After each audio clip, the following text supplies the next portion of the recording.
அமெரிக்காவிற்கும் ஈரானுக்கும் இடையிலான விடயங்களை பின்தொடர்பவர்களிடம் பல குழப்பங்கள் ஏற்பட்டிருக்கிறது. ஈரானுக்கும் அமெரிக்காவுக்கும் இடையில் போர் மூளாது. ஆரம்பத்தில் துருக்கியில் பேச்சுவார்த்தைகள் என்று சொல்லப்பட்டது. பின்பு ஈரான் தரப்பு அதை மறுத்ததாகவும் ஓமானில் பேச்சுவார்த்தை என்று அறிவிக்கப்பட்டது. ஓமானில் பேச்சுவார்த்தைகள் நடந்தன. இந்த பேச்சுவார்த்தை நல்லதொரு தொடக்கம் வெற்றி அளித்திருக்கிறது என்பதாக டொனால்ட் ட்ரம்ப்பும் அறிவித்தார். அதே சமயத்தில் ஈரானுடைய தரப்பிலிருந்தும் அதே தகவல் வெளியாகியிருந்தன. இதே சமயத்தில் பேச்சுவார்த்தைகள் நடந்து கொண்டிருக்கிற போதே அமெரிக்காவின் அதிபர் டொனால்ட் ட்ரம்பினால் ஈரானுக்கு எதிரான மேலும் பொருளாதார தடைகள் விதிக்கப்படுகின்றன. எனவே என்ன நடந்து கொண்டிருக்கிறது? அதே நேரத்தில் டொனால்ட் ட்ரம்ப் அவர்கள் அறிவிக்கின்றார், ஈரானிலே இருக்கின்ற அமெரிக்கர்கள் தரை வழியாக துருக்கி வழியாக நீங்கள் வெளியேறுங்கள் என்று தெரிவிக்கப்பட்டிருக்கிறது. ரஷ்யாவும் கூட ஈரானில் இருக்கின்ற ரஷ்யர்கள் வெளியேறுங்கள் என்று சொல்லப்படுகிறது. எனவே என்ன நடந்து கொண்டிருக்கிறது? உண்மையிலே இந்த இரு நாடுகளுக்கும் இடையிலான ஒரு போர் மூளப்போகிறதா? வளைகுடா யுத்தமாக அது மாறப்போகிறதா? அல்லது மூன்றாம் உலகப் போர் மூளப்போகிறதா? இந்த விடயம் சம்பந்தமாக அமெரிக்கா அடிக்கப் போகிறேன் என்று பயமுறுத்தி கொண்டாலும் இங்கே அடிப்பதையும் காணவில்லை. ஈரானும் இந்த விடயத்தை அமெரிக்காவினுடைய இந்த எதிர்ப்பையும் அமெரிக்காவினுடைய அழுத்தத்திற்கும் அடிபணிந்து அவர்கள் பயந்து பின்வாங்குவார்கள் என்று பார்த்தால் ஈரானும் மிக பலசாலி போல் இருக்கிறார்கள். எனவே என்ன நடந்து கொண்டு இருக்கிறது என்பதான குழப்பங்களோடு இருப்பவர்களுக்கான ஒரு காணொளியாக இந்த காணொளியை நாம் பார்க்கலாம். அமெரிக்காவிற்கும் ஈரானுக்கும் இடையிலான விடயங்கள் பற்றி நாங்கள் அலசுவதற்கு முன்பதாக அமெரிக்கா இதுவரையிலும் ஈரானை தாக்காமல் இருப்பதற்கான பிரதானமான காரணம் ஈரான் பலசாலி என்பதுதான். அதை எல்லோரும் ஏற்றுக்கொள்ள வேண்டும். வெனிசூலாவிற்கு அமெரிக்கா தாக்குதல் நடத்தியதும் வெனிசூலாவினுடைய அதிபரையும் மனைவியையும் கைது செய்ததும் கூட இவ்வாறான பேச்சுவார்த்தைகளை நடத்தி கொண்டு அல்ல. நேரடியாக அங்கே சென்றார்கள். வெறும் 400 பேர் கொண்ட படைகளை அங்கு இறக்கப்பட்டன. இந்த 400 சூப்பர் பவர் ஃபோர்ஸஸை உள்ளே இறக்கி அவரை செவியை பிடித்து கொண்டு அழைத்து சென்றார்கள் நிக்கோலஸ் மதுரோவையும் மனைவியையும். எனவே ஈரான் விடயத்திலே ஈரானுடைய ஆன்மீக தலைவர் ஆயத்துல்லா கொமானியை கைது செய்ய போகிறோம், கைது செய்ய போகிறோம், இப்பொழுது தாக்கப் போகிறோம் என்று கூறிக்கொண்டிருக்கிறார்களே அல்லாமல் வெனிசூலாவிற்கு சென்றது போல் ஏன் ஈரானுக்குள் செல்லவில்லை? பல பேருடைய கேள்வி இதுதான். இதில் இருக்கின்ற மிக முக்கியமான ஒரு உண்மை என்னவென்றால், வெனிசூலா போன்று ஈரானை மதிப்பிட முடியாது. ஈரான் ஒரு பலசாலி தேசம். ஈரானினுடைய ஆயுதங்கள், அவர்களிடம் இருக்கின்ற பலம் சாதாரணமாக குறைத்து மதிப்பிடக்கூடியதல்ல என்பது இந்த விடயத்திலிருந்து எல்லோருக்கும் தெளிவாக விளங்குகிறது. இப்படி இருக்கையில் என்ன நடந்து கொண்டிருக்கிறது? USS ஆப்ரஹாம் லிங்கன் என்கின்ற பெரும் போர்க்கப்பல், அதனோடு சேர்ந்து பல விமானங்கள், போர்க்கப்பல்கள் எல்லாவற்றையும் அமெரிக்கா அனுப்பி வைத்திருக்கிறது. பேச்சுவார்த்தைகள் ஓமானிலே நடந்து கொண்டிருக்கிற போது கூட சீனாவினால் வெளியிடப்பட்டிருக்கின்ற செய்மதி காட்சிகளை பார்க்கிற போதும் மத்திய கிழக்கிலே இருக்கின்ற அமெரிக்காவினுடைய பேஸ் இருக்கின்ற சவுதி அரேபியா, அதே போன்று கத்தார், குவைத், ஜோர்டான் ஆகிய நாடுகளின் அமெரிக்காவினுடைய இராணுவ பேஸிலே மிக முக்கியமான போர் விமானங்கள் இப்பொழுது அடுக்கி வைக்கப்பட்டிருக்கின்ற காட்சிகளை அண்மையிலே சீனா வெளியிட்டிருந்தது. அமெரிக்காவிற்கு அது கடுப்பை ஏற்றியிருந்தாலும், எனவே எல்லா வளைகுடாவில் இருக்கின்ற அனைத்து தங்களுடைய இராணுவ தளங்களையும் இந்த போருக்கான தயார்படுத்தலில் அமெரிக்கா ஈடுபடுத்தி இருக்கிறது என்பதை அது காட்டுகிறது. அதே போன்று USS ஆப்ரஹாம் லிங்கன் உட்பட அனைத்து விதமான போர் கலன்களையும் அவர்கள் அனுப்பி வைத்திருப்பதானது தாங்கள் யுத்தத்துக்கு தயாராக இருக்கிறோம் என்பதை காட்டுகிறது.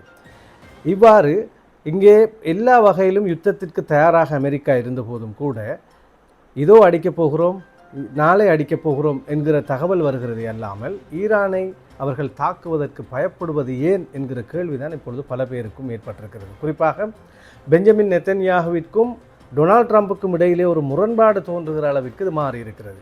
பெஞ்சமின் நெத்தன்யாகுவை பொறுத்தளவிலே இந்த தாக்குதல் நடக்க வேண்டும், இந்த தாக்குதலில் ஈடுபடுகின்ற அமெரிக்காவிற்கும் ஈரானுக்குமான ஒரு நேரடி தாக்குதலாக இருக்கிறபடியால் இதில் அதிக லாபம் இஸ்ரேலும் பெஞ்சமின் நெத்தன்யாகவும் பெற இருப்பதால் இது நடக்க வேண்டும், பேச்சுவார்த்தை வெற்றி பெறக்கூடாது என்பதிலே அவர் மிக குறியாக இருக்கிறார்.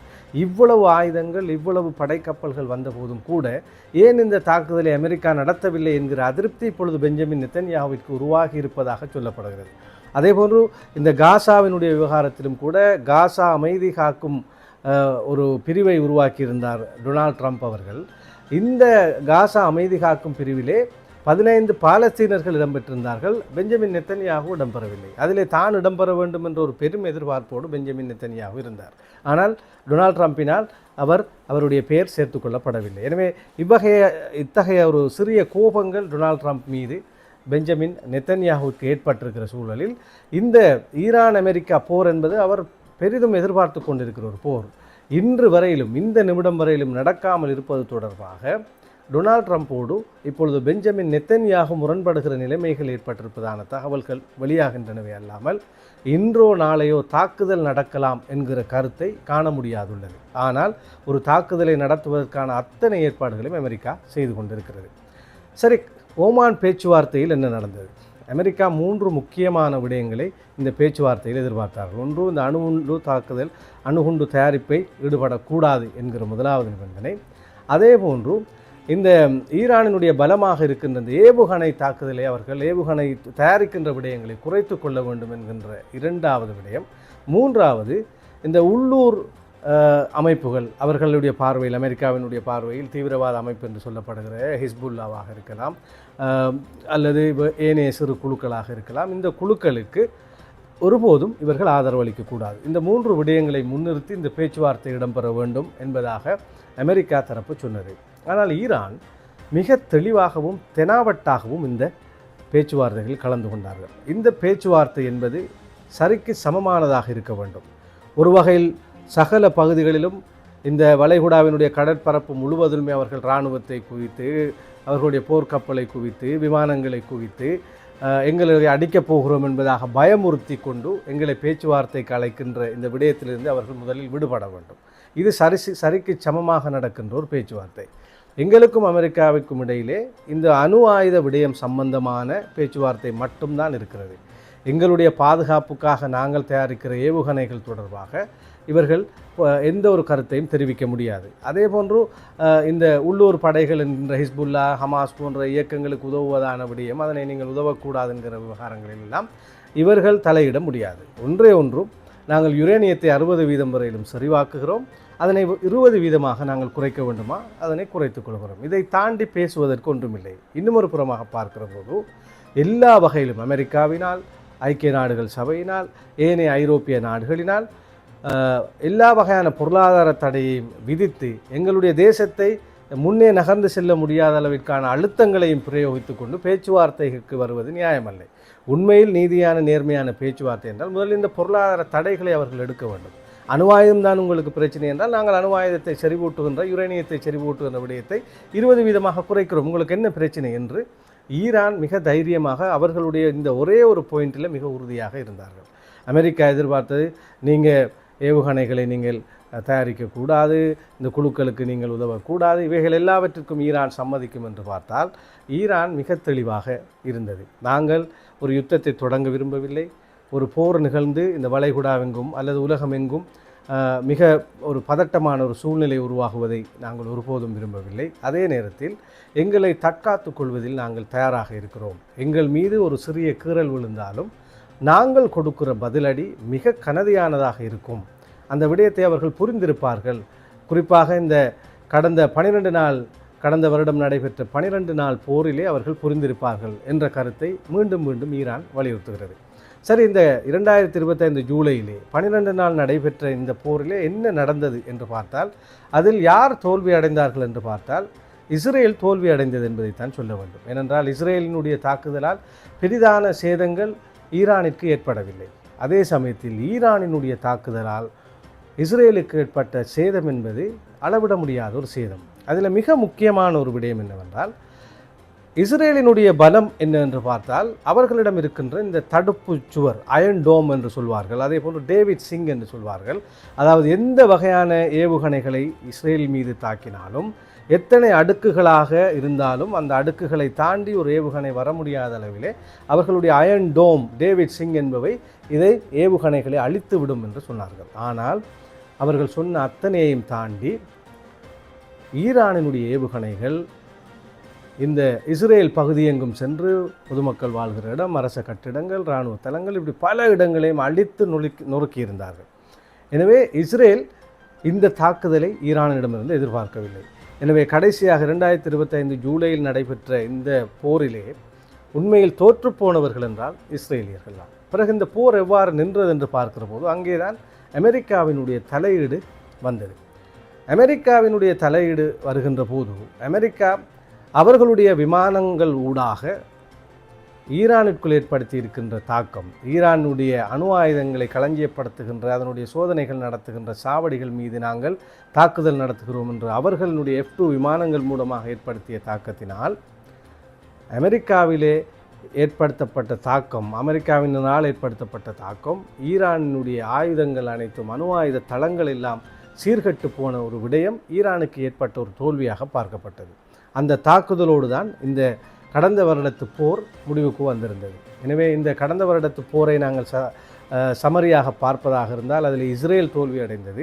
ஈரான் அவர்களுடைய இந்த ஏவுகணைகள் என்பது அவர்களுடைய பலத்த ஆயுதமாக பிரஸ்தாபிக்கப்பட்டது. அதே சமயத்தில் இவர்கள் எல்லோரையும் விட வலுவானவர்களாக அமெரிக்கர்கள் இருக்கிறார்கள் என்பதை அமெரிக்காவினுடைய இந்த போர் விமான தாக்குதல், அவர்கள் இந்த அணு ஆயுதம் வைக்கப்பட்டிருந்த இடங்களை தாக்கிய விடயங்களை நோக்க முடியும். அதே சமயத்தில் அந்த தாக்குதலுக்கு பிறகும் ஈரான் தரப்பில் சொல்லப்பட்ட ஒரு விடயம், நீங்கள் இவ்வாறான தாக்குதலை அமெரிக்கா நடத்துவீர்கள் என்று தெரிந்து எங்களுடைய அனைத்து அணுகுண்டு அணு ஆயுதம் சார்ந்த எங்களுடைய அனைத்து ஆயுதங்களையும் நாங்கள் வேறு இடத்தில் மறைத்து வைத்திருந்தோம் என்ற ஒரு கருத்தும் சொல்லப்பட்டது. அதே சமயத்தில் இந்த பேச்சுவார்த்தைகள் தொடர்பான கருத்துக்கள் வருகிற போதும் ஈரானுடைய இராணுவ தரப்பிலிருந்து சொல்லப்பட்டது, அணு ஆயுதத்துக்காக யுரேனியத்தை 60% நாங்கள் செறிவாக்குவதை 20% குறைக்கிறோம். எங்களுடைய அணு ஆயுதங்களை சோதனை செய்கிற இடம் கூட அமெரிக்காவினுடைய தாக்குதலால் இப்போ சிதிலமடைந்து காணப்படுகிறது, பூமிக்குள் புதைந்து காணப்படுகிறது. எனவே அவற்றை செய்கிற போதும் அதற்கான தொழில்நுட்ப ரீதியான உதவிகள் தேவை என்பதாக எல்லாம் ஈரான் பதில் சொல்லி கொண்டிருக்கிறது. இவ்வாறு இருக்கத்தக்கதாக அமெரிக்காவினுடைய படைபலம் எல்லோருக்கும் தெரியும். அதே சமயத்தில் வெனிசுலாவிலே ஒரு விசேடமான ஒரு ஆயுதத்தை அமெரிக்கா பயன்படுத்தியது என்பதாக நான் ஏற்கனவே ஒரு காணொளியிலே சொல்லியிருந்தேன்.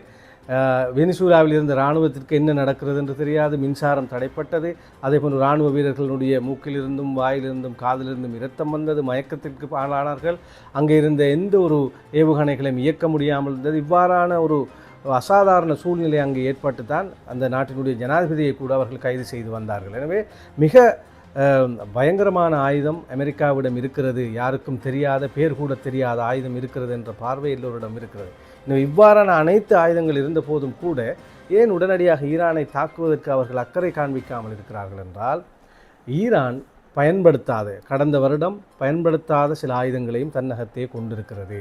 ஈரானிடம் அணு ஆயுதமும் இருக்கக்கூடும். வெறும் 2 மணித்தியாலத்தில் யுரேனியத்தை செறிவாக்கி ஒரு அணு ஆயுதத்தை உருவாக்கக்கூடிய சக்தி ஈரானிடம் இருக்கிறது. எனவே நாம் தாக்குதல் ஒன்றை செய்கிற போது நிச்சயமாக அது பாரிய பிரச்சனையாக வரும் என்று அமெரிக்காவிற்கு தெரியும். இருந்தபோதும் என்ன நடந்து கொண்டிருக்கிறது இந்த உலகத்தில் என்று பார்த்தால், நிச்சயமாக அமெரிக்காவிற்கும் ஈரானுக்கும் இடையிலே ஒரு போர் மூண்டால் அது மிகப்பெரிய ஒரு அழிவாக மாறிவிடும். குறிப்பாக அமெரிக்காவை ஈரான் தாக்க முடியாது, ஈரானை அமெரிக்கா தாக்க முடியும். ஏன், ஈரானை சுற்றித்தான் இப்பொழுது அவர்கள் எல்லோரும் இருக்கிறார்கள். ஆனால் அமெரிக்காவினுடைய பேஸ் இராணுவ தளங்கள் இருக்கின்ற Saudi Arabia, Jordan, Qatar, Kuwait போன்ற இடங்களை எல்லாம் அவர்களுடைய இராணுவ தளத்தை கட்டாயமாக ஈரான் தாக்கும் என்று தெரிவித்திருக்கிறது. எனவே அந்த நாட்டை தாக்குகிற போது அந்த நாடு தமக்கு எதிரியாக பார்க்கப்படக்கூடாது. நாங்கள் நண்பர்கள் இருந்தபோதும் கூட உங்களுடைய மண், உங்களுடைய காற்று, உங்களுடைய நீர் இவைகளை எல்லாம் நீங்கள் அவர்களுக்கு கொடுப்பீர்களாக இருந்தால் நீங்களும் எதிரியாக பார்க்கப்படுவீர்கள் என்று ஈரான் ஒரு அச்சுறுத்தலை விடுத்திருக்கிறது. எனவே இந்த தாக்குதல் ஏனைய நாடுகளுக்குள்ளும் பரவக்கூடும். இவ்வாறு பரவுகிற போது ஒரு வளைகுடா யுத்தமாக மாறுவதற்கும் அது உலகப்போராக மாறுவதற்கும் வாய்ப்பு இருக்கிறது. இங்கே தான் மிக முக்கியமாக அவதானிக்கப்பட வேண்டிய ஒரு விடயம். சவுதி அரசாங்கமாக இருக்கலாம், ஏன் யுஏஇயாக இருக்கலாம், ஒரு சில நாடுகள் ஆரம்பத்தில் அமெரிக்காவுக்கு ஆதரவான நாடுகள் தன்னுடைய ஆதரவை தெரிவித்த போதும் கூட ஈரானை தாக்குவதற்காக எங்களுடைய வான்பரப்பை பயன்படுத்த வேண்டாம் என்றும் தெரிவித்திருக்கிறார்கள். எனவே அமெரிக்காவிற்கு இப்பொழுது ஒரு திரிசங்கு சொர்க்கம். ஒரு பக்கமாக நெத்தன்யாகு நீங்கள் தாக்குங்கள், உடனடியாக ஒரு அட்டாக்கை ஆரம்பிப்போம் என்று தெரிவிக்கிறார்கள்.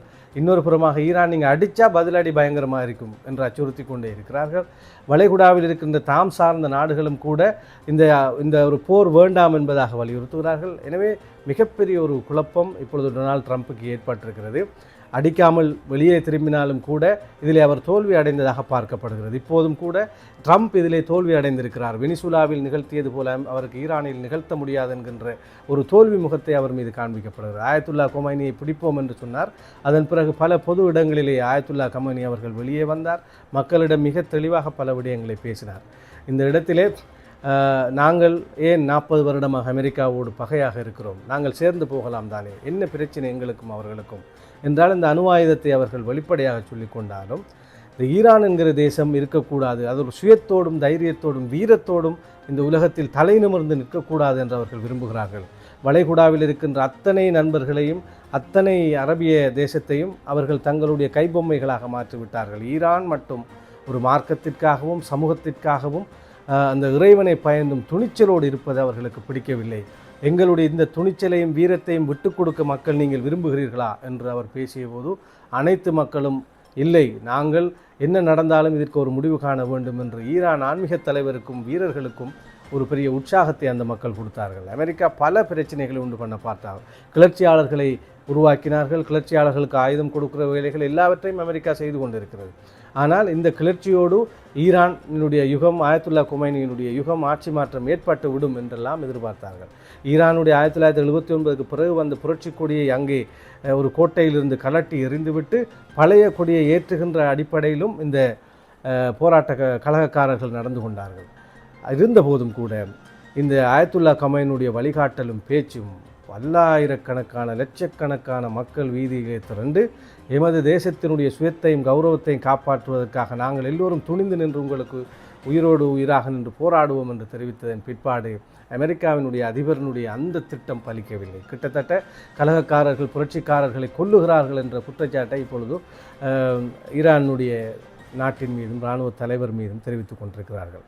ஆனால் அதிலே கிட்டத்தட்ட பார்த்தோமாக இருந்தால் நியூயார்க் டைம்ஸிலிருந்து த கார்டியன் பத்திரிகையிலிருந்து கிட்டத்தட்ட 30,000க்கும் மேற்பட்ட போராட்டக்காரர்கள் கொல்லப்பட்டதாக சொன்னார்கள். அதே நேரத்தில் அமெரிக்காவின் சில பத்திரிகைகள் 4,500 பேர் என்று சொன்னார்கள். ஆனால் 3,000 சொச்சம் பேர் உண்மையிலே இறந்தார்கள் என்பதை ஈரானை ஒத்துக்கொண்டது. இவர்கள் அமெரிக்காவினுடைய ஏவலுக்காக இங்கே புரட்சி என்கிற பேரிலே நாட்டின் ஆட்சி கவிழ்ப்பு செய்ய வந்த சதிகாரர்கள். அவர்களை கொண்டோம். இந்த சதியை செய்கிறவர்களை பார்த்து கொண்டிருக்க முடியாது, அரசினுடைய கடமை, நாங்கள் கொண்டிருக்கிறோம் என்பதை மிக வெளிப்படையாக சொன்னார்கள். அவ்வாறு இந்த விடயத்தை மையமாக வைத்து கொண்டுதான் ஈரானுடைய சிவில் பாதுகாப்பு படையை கூட ஒரு பயங்கரவாத அமைப்பு என்பதாக யூரோப்பியன் ஒன்றியம் அறிவித்ததும் கூட ஈரானுக்குள் கடும் கோபத்தை உருவாக்கியது. யூரோப்பியன் ஒன்றியமும் இப்பொழுது அமெரிக்காவுடன் முட்டி மோதுகிற சூழ்நிலை இருந்தாலும் தங்களுக்கு அமெரிக்காவால் நேருகிற அவலத்தை புரிந்து கொள்ளாமல் எங்களுடைய இராணுவத்தை அவர்கள் இவ்வாறு ஒரு பயங்கரவாதி அமைப்பாக தெரிவித்ததை நாங்கள் மிகவும் வன்மையாக கண்டிக்கிறோம் என்று ஈரான் பதில் உரைத்திருந்தது. எனவே ஈரான் மிக தெளிவாக இந்த போர் விடயத்திலே தங்களை அவர்கள் நிலைநிறுத்தி கொண்டிருக்கிறார்கள். நாளை என்ன நடக்கும் என்பது மிக முக்கியமான ஒரு கேள்விதான். இந்த பேச்சுவார்த்தைகள் இதோ நடக்கின்ற விடயங்கள் எல்லாவற்றையும் பார்க்கிற போது ஒரு யுத்தம், ஒரு போரை தொடங்கியாக வேண்டும். ஆனால் அதற்கு சரியான ஒரு காரணத்தை சொல்ல வேண்டும். அந்த காரணத்தை தான் ஈரானும் தேடுகிறது, அந்த காரணத்தை தான் அமெரிக்காவும் தேடுகிறது. இங்கே இந்த கெடுபிடிகளுக்கு மத்தியிலே அமெரிக்க அதிபருக்கும் ஏனைய உலக தலைவர்களுக்கும் இந்த ஜெஃப்ரி எப்ஸ்டைனுடைய பிரச்சினை வேறு வகையான பிரச்சனையாக மாறி இப்பொழுது அமெரிக்காவெங்கும் நடக்கின்ற போராட்டங்களும், கனடாவில் நடக்கிற போராட்டங்கள், அதே போன்று டென்மார்க்கிலே நடைபெறுகின்ற போராட்டங்கள் எல்லாம் இப்பொழுது அமெரிக்க அதிபருக்கு வாழ்வா சாவா போராட்டமாக மாறி இருக்கின்றது. அவருடைய நாட்டிலே பல நகரங்களிலும், வாஷிங்டன் டிசியிலே, நியூயார்க்லேயே, நியூ ஜெர்சியிலே, எல்லா இடங்களிலும் பல்லாயிரக்கணக்கான மக்கள், குறிப்பாக நியூயார்க்கில் இருக்கிற டொனால்ட் ட்ரம்பினுடைய கட்டிடத்துக்கு முன்பாக சென்று இந்த ஜெஃப்ரி எப்ஸ்டைனுடைய அனைத்து விடயங்களையும், அவருடைய அனைத்து ஃபைல்களையும் வெளியிட வேண்டும் என்பதாக இப்பொழுது பெரும் போராட்டம் நடந்து கொண்டிருக்கிறது. எனவே ஆப்பிழுத்த குரங்கின் நிலை போன்று இப்பொழுது டொனால்ட் ட்ரம்பினுடைய நிலை மாறிவிடுமா என்பதான ஒரு பெரும் பதட்டமும் ஒரு பயமும் இப்பொழுது அவருக்கு தோன்றி இருக்கின்றது. முன்வைத்த காலை பின்வைக்கவும் முடியாது, முன்வைத்து முன்னேறி செல்கிற போது வருகிற இழப்புகளுக்கும் தான் பொறுப்பு சொல்லியாக வேண்டும் என்கின்ற ஒரு பெரும் குழப்பத்தோடு அவர் இருக்கிறார். இதே சமயத்தில் ஈரான் ஒரு தனி தேசமாக இல்லை. ஈரான் இதே சூழ்நிலையில் அவருடைய போர்க்கப்பல் யுஎஸ்எஸ் ஆப்ரஹாம் இருக்கத்தக்கதாக ஈரானும் சீனாவும் ரஷ்யாவும் இப்பொழுது போர் ஒத்திகையில் ஈடுபட்டு கொண்டிருக்கின்றன. அவர்கள் இது நாங்கள் வளமையாக செய்கிற ஒரு விடயம், இதை பற்றி அவர்கள் கவலைப்பட தேவையில்லை என்று சொன்னார்கள். ஆனால் அமெரிக்கர்கள் எங்களுடைய போர்க்கப்பல் நிற்கிறது, நீங்கள் போர் பயிற்சியை செய்ய வேண்டாம் என்று சொன்னபோது ஈரான் எள்ளி நகையாடியபடி ஒரு பதில் அளித்தது. எங்களுடைய நாட்டெல்லைக்குள் நீங்கள் வந்துவிட்டு நாங்கள் வழக்கமாக ஒவ்வொரு வருடமும் செய்கிற போர் பயிற்சியை செய்ய வேண்டாம், நாங்கள் நிற்கிறோம் என்றால் இதில் யார் பிழை செய்திருக்கிறார், இந்த உலகம் என்ன நினைத்து கொண்டிருக்கிறது என்று இது நாங்கள் வளமையாக செய்கிற ஒரு விடயம், பதட்டப்படாமல் நின்று கொள்ளுங்கள், நீங்கள் நிற்பது குறித்து எங்களுக்கு எந்த கவலையும் இல்லை என்பதாக எல்லாம் மிக இருமாப்போடும் மிக தைரியத்தோடும் ஈரான் சொல்கிற பதில்கள் எல்லாம் இப்பொழுது அமெரிக்காவிற்கு பெரிய ஒரு பிரச்சனையாக மாறி இருக்கிறது. டொனால்ட் ட்ரம்ப் அரசாங்கத்திற்கும் ஒரு உள்நாட்டு பிரச்சினை, வெளிநாட்டு பிரச்சினை, சர்வதேச ரீதியான அதிருப்தி, இவைகளுக்கு மத்தியிலே பெஞ்சமின் நெத்தன்யாஹூ இஸ்ரேலினுடைய அழுத்தம், இவைகள் எல்லாவற்றிற்கும் மத்தியிலே ஒரு போர் மூழ்வதாக இருந்தாலும் மிக நிர்பந்தம் காரணமாக, அதாவது ஈகோவை விட்டு கொடுக்கக்கூடாது என்பதற்காகவோ அல்லது இந்த பெஞ்சமின் நெத்தன்யாகு போன்ற சக்தி வாய்ந்த தலைமைகள் அல்லது யூதர்களினுடைய அழுத்தங்களுக்கு அடிபணிந்தே ஆக வேண்டும் என்பதற்காகவோ நடைபெறுகிற ஒரு போராகத்தான் இருக்கும். அவ்வாறானது ஒரு போர் நடக்கிற போதோ அந்த பின் விளைவு, பாரதூரமான விளைவு என்பது சகலருக்கும் ஒரு ஆபத்தாக மாறும். இதுதான் மிக முக்கியமான ஒரு கவலை. இது நடந்துவிடக்கூடாது என்கிற பிரார்த்தனை எல்லா தேசங்களிலும், அந்த அண்டை நாடுகளில் இருக்கின்ற அனைத்து மக்களினுடைய மனங்களிலும் இருக்கிறது. எப்படியாக இருந்தாலும் அணு ஆயுதத்தை வைத்திருக்கிற நாடுகளுக்கு இடையில் ஒரு மோதல் நடைபெறுகிற போது வருகிற பாதிப்பு என்பது இலகுவானதல்ல. அது முழு உலகத்தினுடைய அழிவாக இருக்கும் என்கின்ற காரணத்தால் எப்படியேனும் இது தடுக்கப்பட வேண்டும் என்ற பிரார்த்தனை தான் நம் எல்லோரிடமும் இருக்கிறது.